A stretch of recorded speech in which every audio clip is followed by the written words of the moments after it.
Cuman kalau kita berbicara secara teori, atau kita kita banyak baca textbook atau apa, sebenarnya siklus mekanik jantung itu dominan membicarakan jantung kiri, Gi. Tapi teman-teman tetap perlu tahu bahwa dia terjadi juga secara bersamaan di jantung kanan. Jadi kita mulai siklus mekanik jantung terbagi menjadi empat siklus, di mana siklus pertama kita sebut sebagai fase ventricular filling period. Dari namanya saja, fase ventricular filling period artinya fase di mana ventricle terisi oleh darah. Di mana pada fase ini terjadi dua hal, ventricular diastole dan atrial systole. Nah, teman-teman perlu tahu, kalau diastole itu artinya dia itu mengalami relaksasi atau dia terisi oleh darah. Jadi ventricular diastole artinya ventricle mengalami relaksasi dan dia terisi oleh darah. Jadi kalau atrial diastole artinya atrium mengalami relaksasi dan atrium terisi oleh darah. Kemudian kalau atrial systole artinya kalau dia sistole artinya dia berkontraksi dan memompa darah. Jadi kalau atrial systole artinya dia itu atrium berkontraksi dan memompa darah. Kalau ventricular systole, ventricle berkontraksi dan dia memompa darah. Pada ventricular filling period terjadi dua hal, ventricular diastole, di mana ventricle berelaksasi supaya dia bisa menerima darah, dan atrial systole, di mana atrium berkontraksi. Perhatikan dua gambar yang ini. Atrium berkontraksi supaya darah yang ada di atrium bisa dialirkan ke ventricle. Kan tadi memang begitu tuh yang kita pelajari dari sirkulasi jantung, atau sirkulasi darah dari atrium dikirim ke ventricle melalui fase ventricular filling period. Kemudian setelah masuk ke fase ventricular filling period, akan berlanjut lagi ke fase isovolumetric contraction period. Dari namanya saja, isovolumetric itu artinya tidak ada perubahan volume. Jadi fase kedua ini merupakan fase kontraksi dari ventricle yang tujuannya itu adalah untuk meningkatkan tekanan ventricle. Makanya tidak terjadi perubahan volume atau volumenya itu sifatnya tetap. Apa yang terjadi di sini? Yang terjadi adalah ventricular systole, di mana ventricle itu berkontraksi. Tapi pada fase isovolumetrik dia cuma berkontraksi, dia belum mengirimkan atau mengejeksikan darahnya ke pembuluh darah. Masuk ke fase ketiga, ventricular ejection period, di mana terjadi ventricular systole, baru darah yang ada di ventricle akan dipompa atau diejeksikan menuju ke pembuluh darah. Nah, dan fase terakhir adalah isovolumetric relaxation period. Pada fase ini itu ventricle sudah memompa darahnya ke pembuluh darah, sehingga darah yang ada di ventricle tinggal sedikit dan ventricle akan mengalami relaksasi lagi, tapi sekali lagi relaksasinya bersifat isovolumetrik karena tujuan dari relaksasinya adalah hanya untuk menurunkan tekanan ventricle. Nanti saya bakal bahas di belakang kenapa bisa dan kenapa harus seperti itu. Jadi apa yang terjadi di sini adalah ventricular diastole karena dia berelaksasi supaya bisa mendapatkan darah lagi dari atrium. Jadi siklus mekanik jantung itu tidak berakhir ke fase keempat. Namanya saja siklus, artinya dia akan berulang lagi ke fase 1 dan begitu seterusnya. Jadi penjelasan lebih detail terkait siklus mekanik jantung, yang pertama ventricular filling period. Pada ventricular filling period kan merupakan fase di mana ventricle terisi oleh darah. Nah, fase ini itu terbagi menjadi dua, fase pengisian cepat dan fase pengisian lambat. Kalau teman-teman lihat di textbook, fase pengisian cepat itu nama lainnya adalah ventricular filling. Fase pengisian lambat itu nama lainnya ventricular filling. Sedangkan fase pengisian cepat nama lainnya adalah atrial contraction. Nah, kenapa bisa terjadi fase pengisian lambat dan fase pengisian cepat? Jadi awalnya itu pada fase ventricular filling period, di fase pengisian lambat yang merupakan fase pertama, itu atrium belum berkontraksi, sehingga sebenarnya tekanannya itu kurang lebih mirip sama ventricle. Tapi karena atrium yang lebih duluan terima darah, dalam hal ini dia terima darah dari vena, atau dia yang lebih duluan terima darah karena dia kan lebih di atas, toh. Dia lebih duluan terima darah, maka volumenya itu sedikit lebih besar dibandingkan ventricle, sehingga tekanannya sebenarnya bukan sama, kurang tepat sih kalau dibilang sama, tapi sedikit lebih tinggi dari ventricle. Makanya darah yang ada di atrium itu bakal mengalir secara lambat menuju ke ventricle, secara lambat dan secara pasif. Sampai satu titik, atrium akan berkontraksi. Dan kontraksi atrium tentu mengakibatkan peningkatan tekanan yang lebih tinggi dibandingkan dengan ventricle, sehingga terjadi lagi pengisian darah secara cepat dan secara masif menuju ke ventricle. Pada fase ini, katup atrioventrikular atau katup pembatas antara atrium dan ventricle tentunya harus terbuka supaya darah yang ada di atrium itu bisa mengalir ke ventricle dengan baik. Setelah itu kita masuk lagi ke fase isovolumetric contraction period, di mana pada fase ini kan tadi tujuannya adalah ventricle berkontraksi untuk meningkatkan tekanan, tapi sifatnya isovolumetric atau tidak terjadi perubahan volume. Tujuannya itu hanya untuk meningkatkan tekanan, supaya kalau tekanan ventricle sudah tinggi, dan tekanannya sudah melebihi tekanan aorta, maka dia bisa mengalirkan darahnya menuju ke aorta. Jadi prinsipnya aliran darah adalah dari tekanan tinggi ke tekanan rendah. Makanya tadi ventricular filling period itu tekanan atrium pasti lebih tinggi dari tekanan ventricle. Nah, pada isovolumetric contraction period, kontraksi atau fase ini bertujuan untuk meningkatkan tekanan ventricle supaya dia bisa memompa darahnya menuju ke pembuluh darah, baik itu aorta maupun arteri pulmonalis. Pada fase ini, katup atrioventricularis harus tertutup. Kenapa? Karena seperti yang saya bilang tadi, darah itu prinsipnya mengalir dari daerah yang bertekanan tinggi ke daerah yang bertekanan rendah. Jadi kalian bayangkan, kalau misalkan tekanan ventricle sudah tinggi, gara-gara dia melakukan fase kedua ini, kan tekanannya bisa saja melebihi tekanan atrium. Dan ini berbahaya. Darah dari ventricle itu bisa mengalir kembali atau bisa mengalir balik ke atrium. Jadi untuk mencegah hal ini, harus ada yang katup atrioventricularis yang tertutup, supaya darah tidak bisa kembali mengalir ke atrium. Nah, volume darah atau jumlah darah yang ada dalam ventricle pada fase ini yang belum ejeksikan masih ada dalam ventricle ini namanya adalah volume diastolik akhir atau end diastolic volume, di mana normalnya nilainya sekitar 135 ml. Selanjutnya fase ventricular ejection period. Pada fase ini itu merupakan fase di mana tekanan ventricle tadi sudah lebih tinggi dari tekanan aorta berkat dia ventricle melakukan kontraksi isovolumetrik. Nah, sehingga darah dari ventricle bisa mengalir menuju ke aorta, dan pada waktunya mengalir menuju ke aorta, kan secara logika ventricle menjadi kekurangan darah, itu aorta mendapatkan tambahan darah, maka tekanan aorta perlahan-lahan akan menjadi lebih tinggi dibandingkan tekanan ventricle. Pada fase ini itu katup semilunar harus terbuka. Jadi pada fase ini kan terjadi oleh karena tadi itu sebelumnya kan ada fase 2 tuh yang ventricle melakukan kontraksi isovolumetrik. Nah, pada waktu tekanan ventricle sudah melebihi tekanan aorta, katup semilunar atau katup pembatas antara aorta dan juga ventricle itu akan terbuka. Sehingga darah kembali lagi ke prinsip awal, bisa mengalir dari daerah bertekanan tinggi dalam hal ini ventricle menuju ke daerah bertekanan yang lebih rendah dalam hal ini aorta. Nah, masuk ke fase keempat. Pada fase keempat ini kan tadi saya bilang kalau darah yang mengalir dari ventricle menuju ke aorta itu bakal membuat jumlah darah yang ada di ventricle menjadi lebih sedikit. Karena kan dia sudah alirkan ke aorta, sehingga jumlah darah yang ada di aorta atau volume darah yang ada di aorta itu menjadi lebih banyak. Dan hal ini akan mengakibatkan penurunan tekanan ventricle dan peningkatan tekanan aorta. Sehingga pada fase ini katup semilunar kembali harus tertutup supaya darah yang ada di aorta tidak mengalir ke ventricle. Di fase ini juga ventricle sudah melakukan relaksasi, makanya tekanannya akan semakin menurun. Dia berelaksasi secara isovolumetrik. Jadi tekanannya yang menurun tapi volumenya tetap. Dan volume darah yang tersisa di ventricle setelah tadi dia pompa ke aorta tuh, jadi volume yang tersisa di ventricle ini namanya adalah volume sistolik akhir atau end systolic volume, nilainya sekitar 65 ml. Jadi walaupun di ventricle banyak darah, dia tidak pompakan semuanya ke luar, tetap ada darah yang tersisa, dan darah yang tersisa itu kita sebut sebagai ini ESV. Nah, pada slide ini saya bakal menjelaskan sedikit bagaimana hubungan antara fase siklus jantung tadi dengan volume di ventricle, dengan bunyi jantung, dan dengan tekanan-tekanan yang ada di jantung. Jadi kita mulai perhatikan dari dua gambar yang ini. Kan tadi saya bilang fase pertama adalah fase ventricular filling period, di mana fase itu terbagi menjadi dua, ventricular filling atau fase pengisian lambat, dan atrial contraction atau fase pengisian cepat. Pada fase ventricular filling, kalau kalian perhatikan volume ventricle akan perlahan-lahan meningkat karena dia mendapatkan aliran darah atau dia mendapatkan darah yang dikirimkan secara pasif atau secara lambat dari atrium. Kemudian kita perhatikan di sini. Selanjutnya kita perhatikan tekanannya. Ini yang warna biru muda adalah tekanannya ventricle, sedangkan yang warna hijau ini adalah tekanannya atrium. Pada fase ini tuh tekanan ventricle itu tidak berubah karena memang dia sedang berelaksasi Sedangkan tekanan atrium juga dia sedikit lebih tinggi. Kenapa bisa sedikit lebih tinggi? Karena atrium lebih duluan mendapatkan darah. Walaupun atrium belum berkontraksi, tapi tekanannya sedikit lebih tinggi.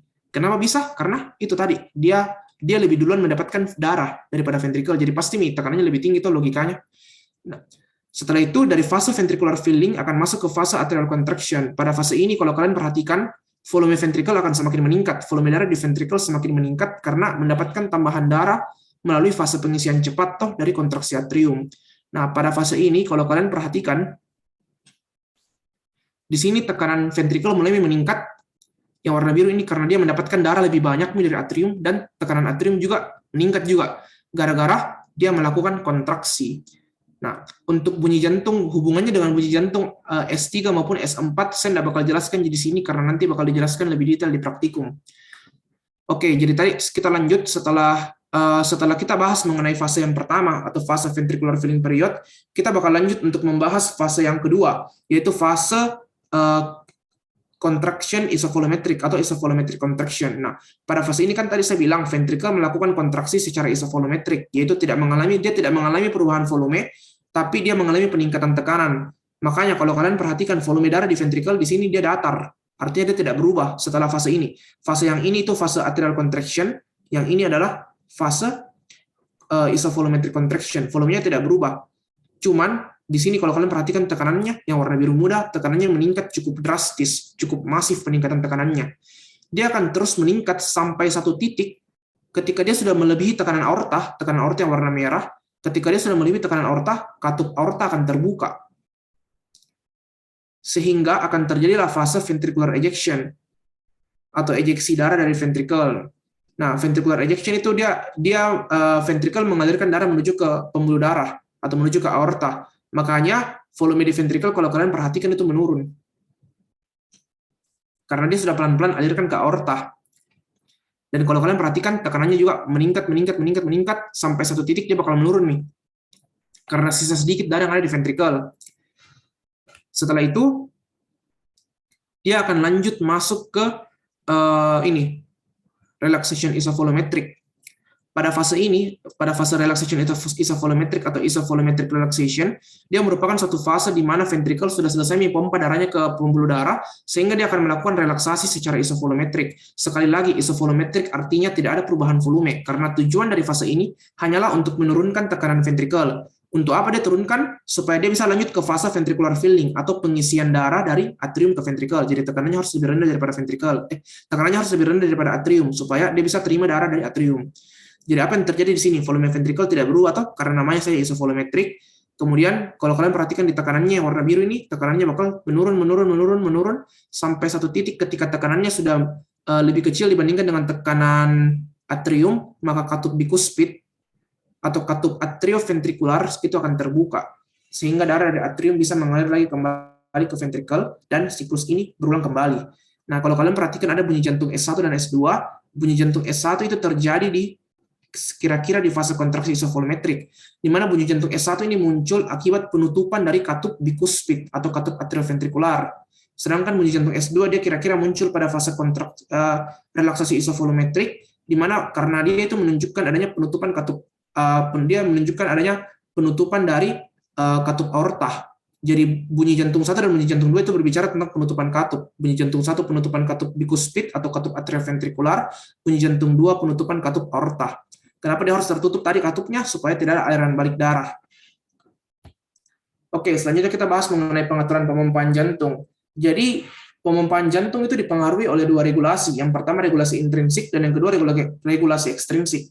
Kalau regulasi intrinsik kita berbicara mengenai mekanisme Frank-Starling, di mana mekanisme Frank-Starling ini itu mengatakan bahwa peningkatan regangan otot jantung. Jadi kalau jantung mengalami pengisian darah kan pasti dia akan meregang tuh. Ceritanya kayak diisi kayak balon yang diisi air, dia bakal semakin meregang. Semakin dia meregang, maka kekuatan kontraksinya akan semakin kuat. Itulah yang kita sebut sebagai regulasi intrinsik atau mekanisme Frank-Starling. Sedangkan regulasi ekstrinsik itu yang berperan di sini adalah saraf otonom atau saraf simpatis dan saraf parasimpatis, di mana seperti yang kita tahu saraf simpatis berperan untuk meningkatkan frekuensi jantung, frekuensi denyut jantung, meningkatkan kekuatan kontraksi, sedangkan parasimpatis sebaliknya menurunkan frekuensi dan menurunkan kekuatan kontraksi. Untuk mengenai relasinya atau bagaimana pengaruhnya terhadap siklus jantung nanti bakal kita bahas di slide selanjutnya. Kemudian ada salah satu terminologi juga yang penting kita ketahui, namanya cardiac output. Tapi sebelum bahas cardiac output, saya mau bahas dulu sedikit mengenai stroke volume. Jadi tadi kan saya bilang, ada istilahnya end-diastolic volume, ada istilahnya end-systolic volume. Di mana end-diastolic volume itu merupakan volume yang ada di ventricle sebelum dia pompa keluar. Sedangkan end-systolic volume adalah volume yang tersisa di ventricle setelah dia sudah pompa. Jadi end-diastolic sebelum, end-systolic setelah. Nah, berarti kan logikanya begini. selisih antara end diastolic volume atau end systolic volume itu kita sebut stroke volume. Jadi stroke volume itu adalah volume yang dia pompa keluar. Jadi saya ulang, end diastolic volume adalah volume darah yang ada di ventricle sebelum darah dipompa keluar. End systolic volume itu volume darah yang tersisa di ventricle setelah darah dipompa keluar, dan volume darah yang dipompa keluar namanya adalah stroke volume. Apa hubungannya dengan cardiac output? Jadi cardiac output itu merupakan jumlah volume darah atau jumlah stroke volume yang dipompa keluar oleh tiap ventricle per menit. Makanya rumusnya adalah cardiac rate atau denyut jantung dikalikan dengan stroke volume. Hasilnya adalah cardiac output. Cardiac rate dan stroke volume itu bisa dipengaruhi oleh banyak variabel. Salah satunya yang tadi saya bilang sistem saraf otonom toh. Parasimpatis dia menurunkan ini cardiac rate, simpatik dia meningkatkan cardiac rate.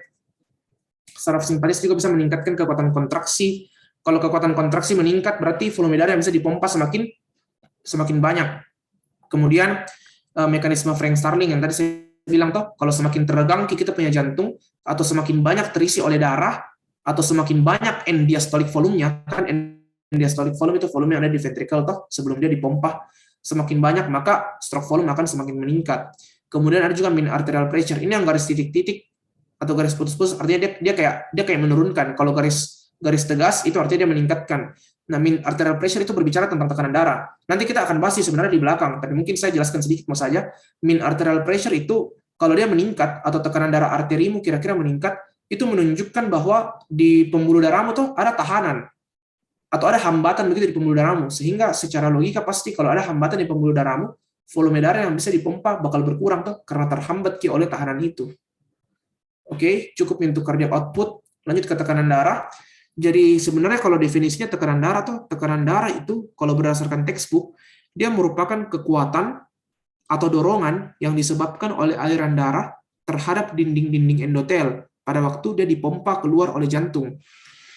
Nah, tekanan darah juga mempunyai rumus, yaitu cardiac output tadi dikalikan dengan peripheral resistance. Peripheral resistance itu tahanan-tahanan yang ada di pembuluh darahnya kita.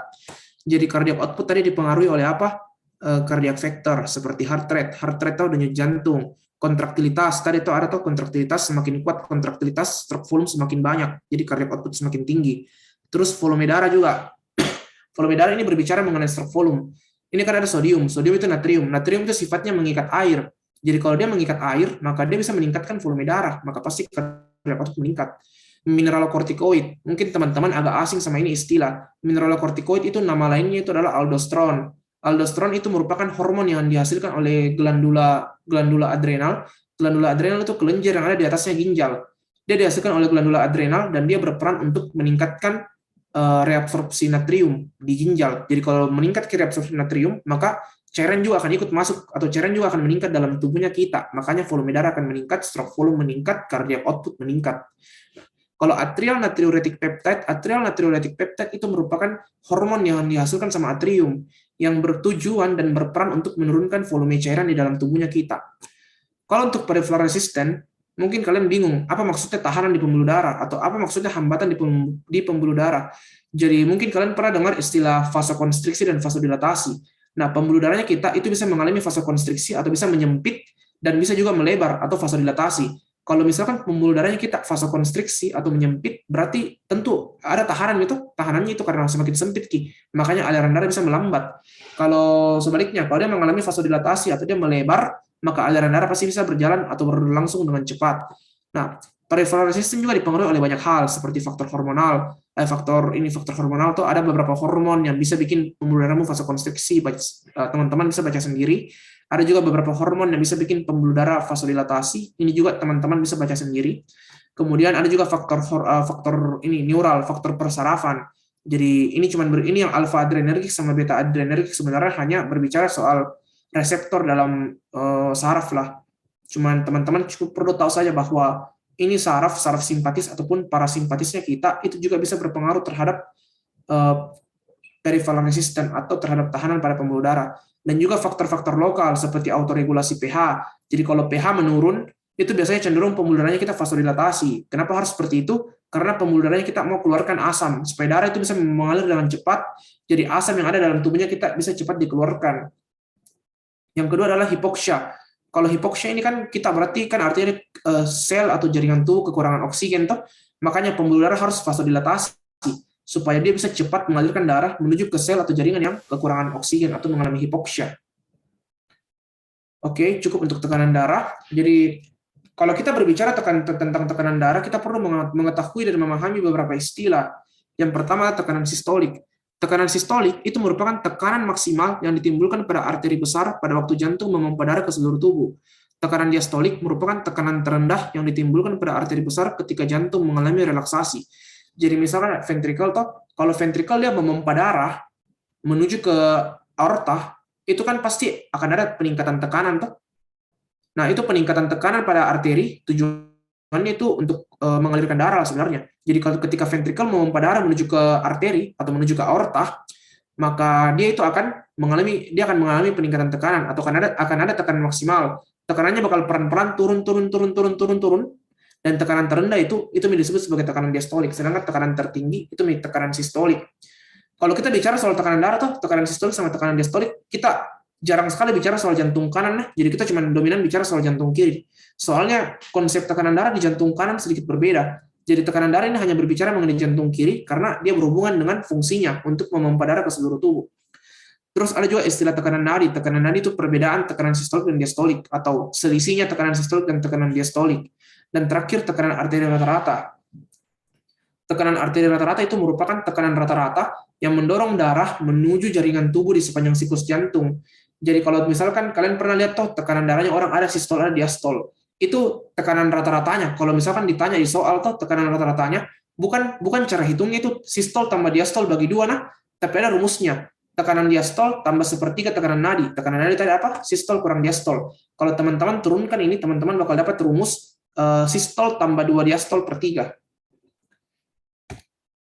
Nah, kalau teman-teman dapatkan hasil toh 120 per 80 setelah misalkan melakukan tensi toh atau melihat data pasien misalkan toh yang ada angka begini toh 120 artinya sistol, yang 80-nya artinya diastol.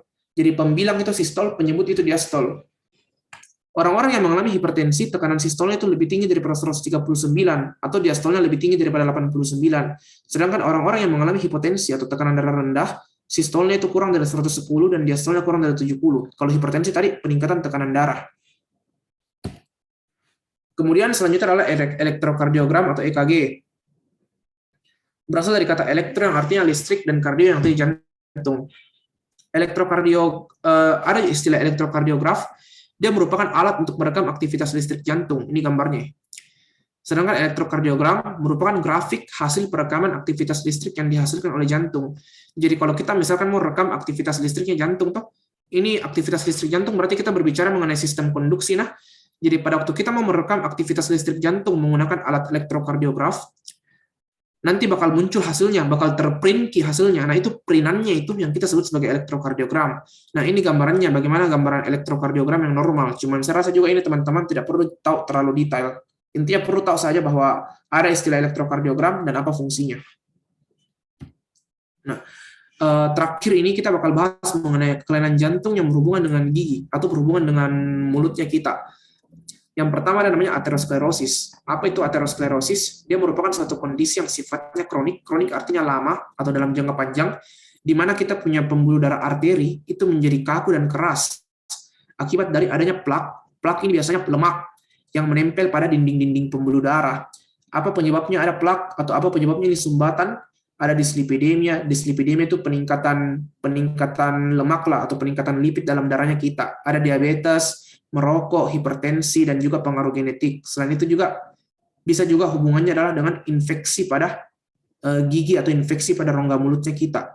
Apa komplikasinya aterosklerosis atau kenapa aterosklerosis berbahaya? Dia bisa bikin penyakit jantung koroner kalau plaknya ada di arteri koroner. Dia bisa bikin stroke kalau plaknya itu ada di pembuluh darah arteri karotis atau pembuluh darah yang mensuplai darah di otak. Apa hubungannya dengan gigi? Atau apa hubungannya dengan mulut? Ada 4 mekanismenya bagaimana infeksi pada mulut itu bisa menyebabkan atau bisa berperan terhadap terjadinya aterosklerosis. Yang pertama adalah low level bacteremia. Jadi low level bacteremia ini artinya tuh ada darah dalam bakteri, ada bakteri dalam darahnya kita. Jadi misalkan giginya kita atau gusinya kita mengalami infeksi oleh bakteri tuh, kalau misalkan pas kita sikat gigi, atau misalkan ternyata gusinya kita atau ada struktur atau sesuatu dalam mulutnya kita yang luka, atau maka bakteri yang ada di itu giginya kita itu bisa masuk ke dalam pembuluh darah, bisa masuk ke dalam darahnya kita lewat itu lukanya, lewat itu luka. Dan kalau dia masuk ke dalam pembuluh darah lewat itu luka, dia bisa bikin dinding pembuluh darahnya kita itu mengalami disfungsi atau mengalami masalah, sehingga dia menjadi lebih rentan untuk tertimbun plak. Yang kedua ada namanya systemic inflammation. Systemic inflammation dari namanya saja adalah adanya reaksi peradangan yang bersifat sistemik. Jadi ini reaksi peradangan yang bersifat sistemik itu dia itu bisa menyebabkan terjadinya terjadinya peningkatan pelepasan zat-zat kimia dalam tubuhnya kita yang bersifat semakin memperberat ini peradangan. Jadi infeksi pada gigi tentu akan menyebabkan terjadinya radang toh. Dan radangnya itu bisa sifatnya sistemik atau sifatnya melibatkan seluruh tubuh. Nah, reaksi radang ini akan menyebabkan pelepasan dari zat-zat kimia yang bersifat proinflamasi. Proinflamasi itu artinya dia kayak semakin meningkatkan radang dalam tubuhnya kita lah, meningkatkan proses radang atau memperparah proses radang dalam tubuhnya kita. Dan hal ini bisa bersifat proaterogenik, bersifat yang nomor 4 ini. Apa maksudnya proaterogenik? Artinya dia cenderung membuat pembekuan darah atau dia cenderung membuat plak begitu ya. Makanya bisa terbentuk plak atau bisa semakin tersumbat pembuluh darahnya kita gara-gara terbentuk pembekuan darah melalui mekanisme systemic inflammation. Dan yang ketiga, karena yang keempat tadi sudah Miku gabung dengan yang kedua, yang ketiga adalah reaksi autoimun. Jadi ada beberapa bakteri yang bisa infeksi kita punya mulut toh. Salah satunya itu lupa Kak namanya apa. Nanti kalian bisa cari di sini. Ini anunya. Saya lupa nama bakterinya apa. Nah, jadi reaksi autoimun itu merupakan satu reaksi di mana sistem imunnya kita tidak menyerang benda asing. Dia malah menyerang tubuhnya kita sendiri. Kenapa bisa terjadi hal seperti itu? Terutama hubungannya apa dengan gigi? Jadi ada beberapa bakteri yang bisa menginfeksi gigi dan mulut toh. Itu bakteri mempunyai struktur antigen. Jadi antigen itu struktur dari itu bakteri yang dideteksi sama sistem imun. Ada beberapa bakteri yang struktur antigennya itu mirip sama protein tubuhnya kita. Nah, kalau dia mirip dengan protein tubuhnya kita, dia bakal bikin kita punya sistem imun bingung. Jadi misalkan toh ada bakteri antigennya mirip sama protein yang ada dalam tubuhnya kita. Pas itu bakteri misalkan sudah dibunuh sama sistem imunnya kita merasa masih ada benda asing, masih ada sesuatu yang aneh di tubuhnya kita. Gara-gara kita ada protein dalam tubuhnya kita yang mirip sama itu struktur antigennya itu bakteri. Makanya sistem imun bisa menyerang tubuhnya kita. Dan hal ini apa hubungannya dengan aterosklerosis? Dia bisa menyebabkan pembuluh darah lebih rentan mengalami inflamasi. Apa yang terjadi kalau dia lebih rentan mengalami inflamasi tadi? Ada efek proaterogenik. Dan yang kedua adalah dia bisa memodifikasi kolesterol dalam tubuhnya kita. Kalian mungkin pernah dengar kolesterol jahat atau LDL dan kolesterol baik. Jadi dia bisa mengganggu keseimbangan antara kolesterol jahat dan kolesterol baik yang membuat kolesterol jahat menjadi tertumpuk dan terbentuk plak, terjadi aterosklerosis. Yang terakhir, mungkin kalau kalian ada download ini kemarin, kalian download pas saya kirimkan linknya, atau pas dikirimkan link jar comment agak berbeda slide-nya yang bagian ini. Tapi sudah perbarui, sudah upload kembali di itu link yang sama yang di-share ke kalian. Jadi kalau kalian ada yang belum tahu atau ada yang belum download, nanti bisa download kembali. Karena ini lebih nyambung dengan infeksi pada mulutnya kita begitu ya. Jadi apa itu endokarditis? Endokarditis itu merupakan inflamasi atau radang pada lapisan endokardium. Lapisan endokardium kan salah satu lapisan pada jantung. Dan apa struktur yang terdapat pada lapisan endokardium? Jawabannya adalah katup jantung yang tadi kita bahas. Apa penyebab endokarditis? Bisa infeksi, bisa non-infeksi. Tapi kita bahas yang infeksinya, terutama infeksi di rongga mulut.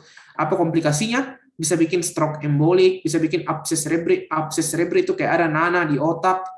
Terus infark organ tubuh itu ada tubuhnya kita yang rusak gara-gara tidak mendapatkan darah yang cukup dari jantung, dan tentu bisa gagal jantung. Hubungannya dengan gigi apa? Jadi infeksi oral terutama oleh bakteri golongan Streptococcus fridans pada mulutnya kita, itu kalau misalkan tadi ada infeksi bakteri di mulut, terus di mulutnya kita ada luka, entah karena kita sikat gigi, karena tindakan-tindakan medis ataupun lain sebagainya, akan membuat bakteri ini itu bisa melakukan infiltrasi atau bisa menyusup ke pembuluh darah. Ketika dia menyusup ke pembuluh darah, kalau dia mengalir ke seluruh tubuh, dia bisa singgah di jantung, toh kan pasti pembuluh darah bakal singgah di jantung, toh dia akan membentuk vegetasi itu kayak semacam dia bakal tinggal lah begitu di katup jantung. Sehingga ini nanti kalau berlangsung lama akan menyebabkan komplikasi-komplikasi yang ini. Oke, mungkin sekian saja untuk asistensinya. Saya kembalikan dulu ke teman-teman. Dari teman-teman mungkin ada yang mau bertanya?